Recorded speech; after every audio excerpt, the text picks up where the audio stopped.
Moran press ক্লাবৰ এই মাহৰ অতিথি কমৰেড ভোগেশ্বৰী মেছক উষ্ম অভিনন্দন। মৰাণ প্ৰেছ ক্লাবৰ এই মাহৰ অতিথি শিতানত ডিচেম্বৰ মাহত অতিথিৰূপে ডিব্ৰুগড় জিলাৰ টিংখাং বিধানসভা সমষ্টিৰ অন্তৰ্গত হালমাৰী গেলাদিচাঙৰ মুক্তিযোদ্ধা তথা জনপ্ৰিয় সমাজবাদী নেতা প্ৰয়াত হৰিকান্ত মেছৰ সহধৰ্মিনী তথা একালৰ বিষ্ণুপ্ৰসাদ ৰাভাৰ সহযোগী কমৰেড লোকসংস্কৃতি সাধক বিশিষ্ট সমাজকৰ্মী লেখিকা ভোগেশ্বৰী মেছক মৰাণ প্ৰেছ ক্লাবে এই মাহৰ অতিথি হিচাপে আজি উষ্ম অভিনন্দন জনাই সন্মানিত কৰে। ডিব্ৰুগড় জিলাৰ টিংখাং সমষ্টি হালমাৰী গেলাদিচাঙত 1930 চনত পুহাই মেছ আৰু বৰৰাণী মেছৰ ঔৰসত জন্মগ্ৰহণ কৰি তেওঁলোকৰ সুযোগ্য সন্তানৰূপে শৈশৱৰ পৰা সমাজ সংগঠনত জড়িত হৈ বৃহত্তৰ হালমাৰী ধমন অঞ্চলটোত সকলো দিশতে আগুৱাই নিয়া এগৰাকী মহান আইমাতৃক উজনি অসমৰ অন্যতম সাংবাদিক মঞ্চ মৰাণ প্ৰেছ ক্লাবে তেখেতৰ বাসগৃহত গৈ আশীৰ্বাদ বিচাৰে আৰু ক্লাবৰ তৰফৰ পৰা উষ্ম অভিনন্দন জ্ঞাপন কৰে। মৰাণ প্ৰেছ ক্লাবৰ সম্পাদক কৰুণা ফুকনে আধৰা এক অভিনন্দন অনুষ্ঠানত কমৰেডগৰাকীয়ে শৈশৱকালৰ পৰা যৌৱন আৰু বিবাহিতা জীৱনকাললৈকে সমাজ আৰু দেশৰ উন্নয়নত নিজকে কেনেকৈ আত্মনিয়োগ কৰিছিল তাক অতি সহজ সৰল ভাষাৰে অৱগত কৰে। মজলীয়া বিদ্যালয়ৰ শিক্ষাৰে শিক্ষা জীৱন সামৰি হালমাৰী ডাকঘৰ, হালমাৰী মজলীয়া বিদ্যালয়, হালমাৰী স্বাস্থ্য কেন্দ্ৰ, ধমন হাইস্কুল প্ৰতিষ্ঠাত অগ্ৰণী ভূমিকা লোৱাৰ লগতে অসমৰ সমবায় আন্দোলন, ভাষা আন্দোলন, খাদ্য আন্দোলন, চাহ, বেংক, তেল সম্পদ ৰাষ্ট্ৰীয়কৰণ, শোধনাগাৰ আন্দোলন, বিদেশী বহিষ্কাৰ আন্দোলন আদিত পূৰ্ণ সহযোগিতা আগবঢ়োৱাৰ কথাও উল্লেখ কৰে। টিংখাং আঞ্চলিক মহিলা সমিতিৰ হৈ সমাজবাদী দলৰ পাঞ্জাৱ, দিল্লী আদিৰ কেন্দ্ৰীয় সভাত অসমক প্ৰতিনিধিত্ব কৰাৰ উপৰিও কলাগুৰু বিষ্ণুপ্ৰসাদ ৰাভাৰ সহযোগী হৈ তেখেতক আশ্ৰয় প্ৰদান কৰি ব্ৰিটিছ চৰকাৰৰ আৰক্ষী প্ৰশাসনৰ পৰা নিৰাপত্তা দিয়াৰ বিষয়ে অৱগত কৰে। মহান কমৰেড ভোগেশ্বৰী মেছে অঞ্চলটোৰ মুক্তিযোদ্ধা তথা জনপ্ৰিয় সমাজবাদী নেতা প্ৰয়াত হৰিকান্ত মেছৰ সৈতে বিবাহপাশত আবদ্ধ হৈও সমাজৰ হিতৰ বাবে দুয়োৱে আগবাঢ়ি গৈছিল। শাৰীৰিক উৎকৰ্ষতাৰ প্ৰতি লক্ষ্য অসুতিপৰ বয়সতো দৌৰবিদৰূপে অংশগ্ৰহণ কৰি প্ৰশংসা বুটলিবলৈ সক্ষম হৈছিল। কমৰেডগৰাকীয়ে আইনাম, বিয়ানাম, বিহুনাম, দিহানাম আদিতো অঞ্চলটোত দক্ষতা দেখুৱাই গৈছে। ইয়াৰ উপৰিও 90 বছৰ অতিক্ৰম কৰা মহান আইমাতৃগৰাকীয়ে সুলেখিকাৰূপেও আত্মপ্ৰকাশ কৰি নৱপ্ৰজন্মৰ পাথেয় হৈ কৰ্মত অগ্ৰসৰ হ'বলৈ আহ্বান জনাই আহিছে। মৰাণ প্ৰেছ ক্লাবে এই মাহৰ অতিথি হিচাপে এনে এগৰাকী প্ৰচাৰবিহীন মহান ব্যক্তিক সমাজত পৰিচিত কৰি দিবলৈ লোৱা কাৰ্যক স্থানীয় ৰাইজে শলাগ লয়। এই মাহৰ অতিথি শিতানত মৰাণ প্ৰেছ ক্লাবে কমৰেড ভোগেশ্বৰী মেছ ডাঙৰীয়ানীৰ সম্বৰ্ধনা জনোৱাৰ যিটো অনুষ্ঠান ল'লে তাৰ কাৰণে আমি সমগ্ৰ ধমন হালমাৰী অঞ্চলৰ ৰাইজৰ হৈ অশেষ ধন্যবাদ জ্ঞাপন কৰিছোঁ আৰু আপোনালোকক অভিনন্দন জ্ঞাপন কৰিছোঁ।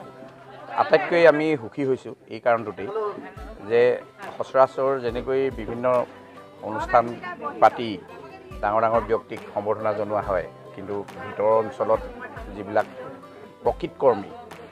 সমাজৰ যিবিলাক প্ৰকৃত কৰ্মী, যিসকল সুপ্ত অৱস্থাত থাকে, যিসকলক মানে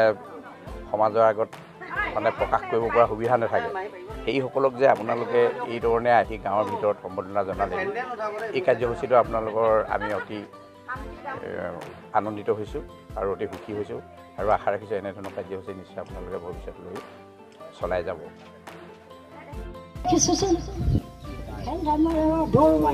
কিবা কৰিব লাগে মিউজিক চেয়াৰ আৰু কি কি হেৰি কৰিব আৰু আচ্ছা আমি সেইবোৰতো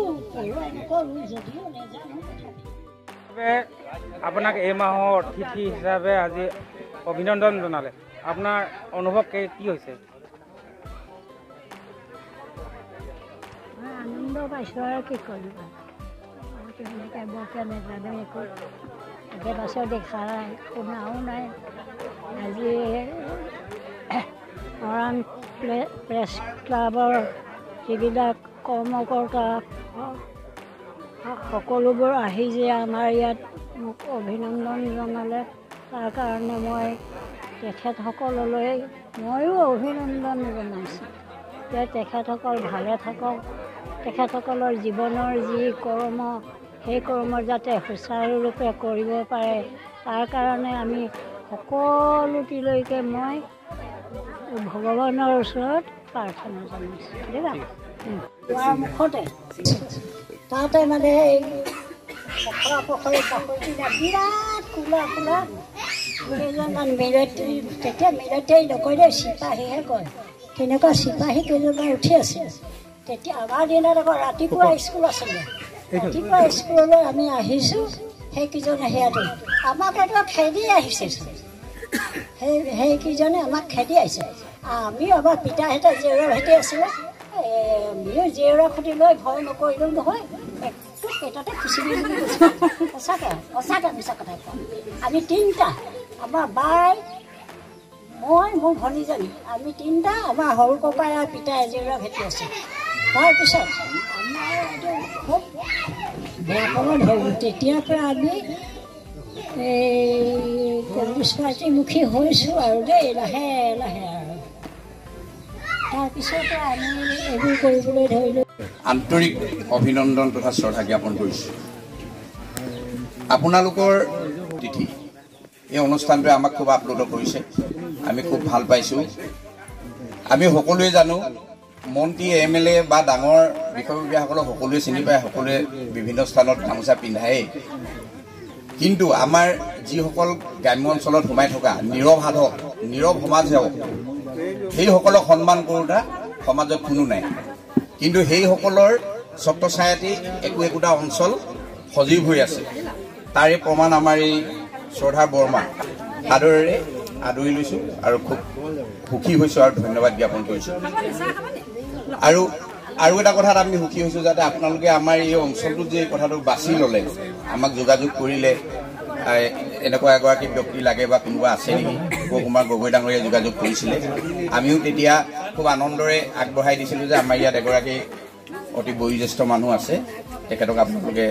এই অনুষ্ঠানটো তেখেতক লৈ কৰিব পাৰে আৰু আজি আপোনালোকে আহি ইয়াত উপস্থিত হোৱাৰ বাবে আমি আমাৰ সমগ্ৰ অঞ্চলৰ পৰা সমধানমাৰী শাখা সাহিত্য সভাৰ পৰা আৰু বিভিন্ন সংগঠনসমূহৰ পৰা হৈ আপোনালোকক আমি ধন্যবাদ জ্ঞাপন কৰিছোঁ